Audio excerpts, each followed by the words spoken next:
You know the feeling. It's 6 o'clock in the morning, and in the splendor of your youth, you can't get it out of your mind. Sneaking towards the living room, you take your place in front of the machine as the screen illuminates against your face. Your eyes are wide now, and you're slouching forward. Not because your mother didn't teach you better, but because you just need to be closer. You were at it all night again. Your wrists ache and your fingers are raw, but it doesn't matter. All you can focus on is what you could accomplish if you just had one more life.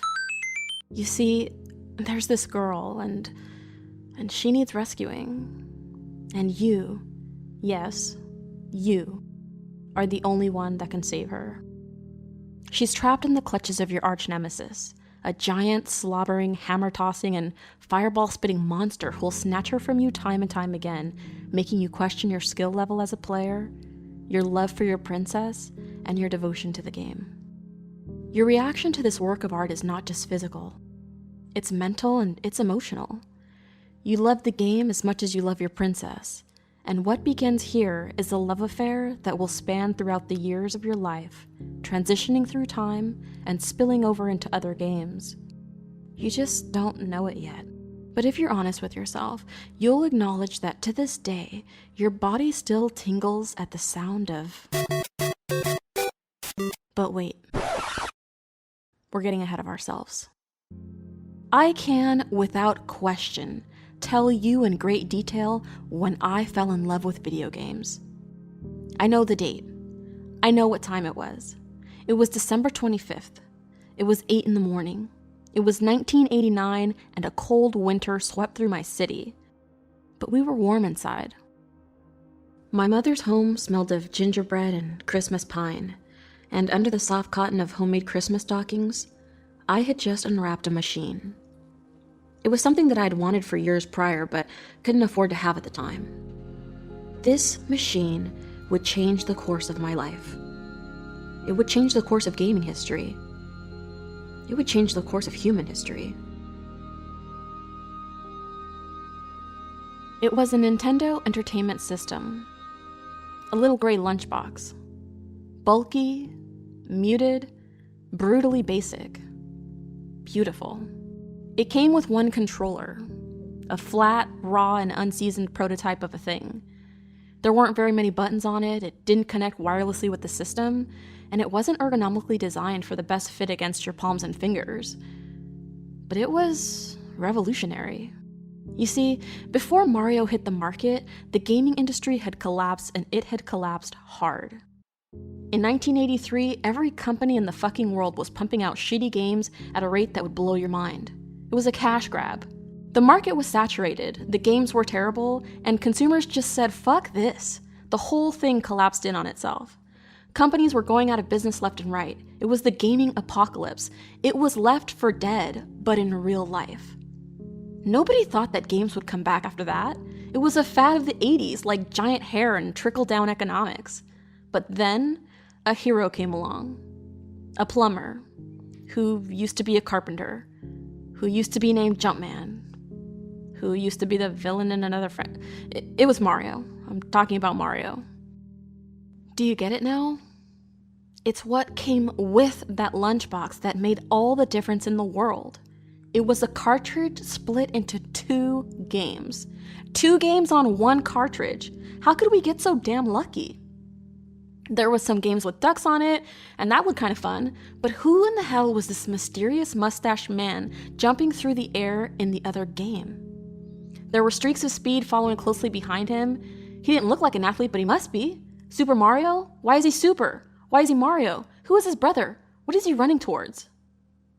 How do we hook this thing up to our 13-inch television set? Why does it have to be on channel 3? So this cord goes into the white thing, and this one goes into the black thing. It was high science for a 4-year-old, but we finally got it figured out, and that's when it started. Level 1-1. Immediately, this incredibly upbeat music started to play. It was fast, it was light, it made me want to go outside and run around. A bright backdrop of blue sky, fluffy clouds, and sweeping hills. For a system with a limited color palette, Mario used every single bit of it to 8-bit perfection. Each frame, no matter where in the game, no matter what you were doing, told a story. You could capture it, make it into a painting and put it on your wall, and people have. It felt like a grand epic journey, and all I was doing was standing there. Game developers nowadays hold our hands like we're 6-year-olds who played with too many lead-based toys. Even when we don't want the tutorial, we need it to navigate through the overly complex menus and gaming sequences, to learn the 8-button sequence that lets you even get the game started. This game taught us how to play with its clever game design, not with boring tutorials. Miyamoto made the gameplay teach us. The first level introduced me to everything that I needed to know about this game, essentially. Yeah, there were secrets. Maybe a friend of yours on the playground told you there was a way to skip whole levels, or where you could find mystery blocks. But you didn't need to know that to complete the game. Everything you did need was right there. The entire game. This monumental adventure, all in a level that takes most people maybe a minute to complete. Suck it, AAA Gaming. Unless you'd like to sponsor us, then we'll suck you instead. Miyamoto owned you. He had the file size limitation of a medium resolution picture and managed to pack the most iconic score, character, gameplay, and a massive adventure into it. Grand Theft Auto 5 is 50 fucking gigabytes. Mario was a practice in minimalism. Miyamoto didn't even have a choice. Even Mario's design as a character was to save space on the ROM. It didn't matter that you had to create some scientifically or technologically unproven ritual of blowing into your cartridge or sliding it in just right to get it to work. In fact, those were the kinds of idiosyncrasies that made the game so iconic to begin with. But there is something even more that Miyamoto crammed into that cartridge. And it's something that most games still get wrong. The story. When you first start playing Mario, unless you read through the instruction manual, there's no indication that there is a story. Why am I this little guy? Why does he have an awesome mustache? Why am I fighting mushrooms with angry eyes? This world seems idyllic as fuck. Is Mario the bad guy and I'm just wrecking some beautiful place? Maybe those mushroom guys are angry because I'm gentrifying their neighborhood. The game left you wondering until you get to the first boss, a giant demon turtle from hell who shoots fireballs at your fucking face. We call him King Koopa, or Bowser. He has 2 names for some reason. Up to the point in the game where you get to Bowser's castle, you might be a bit lost about the story, but once you get to him, you know for sure you must be the hero, because that guy looks like bad news. He's like Darth fucking Vader, and when you defeat him in true AAA game fashion with the epic destruction of a bridge and the villain plunging into a sea of lava, you feel like you just saved the world. And shit, maybe you did. But then you go into the next room, and you're greeted by a little man with a funny hat, and he M. Night Shyamalans the shit out of you. I'm sorry, Mario, but our princess is in another castle. Plot twist, boom. There's a princess, and based on the little mushroom man's use of the word our, she's the princess of the place I'm in. And apparently, she's being held captive by a giant death turtle created by Satan with Mr. Burns-style-esque evil hand gestures in some other castle. And thus begins our excellent journey. It's a timeless tale. It's Arthurian legend. The hero's journey.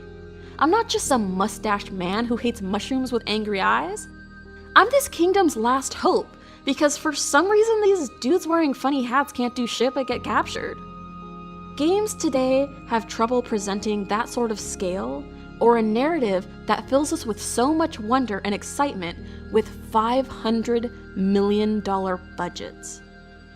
Mario did it without a single cutscene. Everything was rendered in-game. It was Half-Life before Half-Life.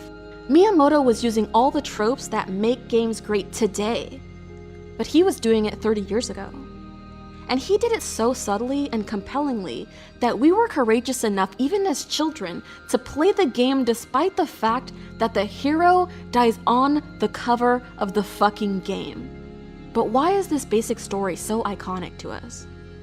Why is it still popular today when it's competing against games like Assassin's Creed, where you can be the captain of an actual fucking pirate ship? Is it because of the incredible gameplay? Is it because of how beautiful the game is? No. It's because of Mario. It's because Mario is you. The silent protagonist is so common in gaming today. From Link in The Legend of Zelda to Shell in Portal. It has been used effectively time and time again, but Mario was the first. The original Italian gangster.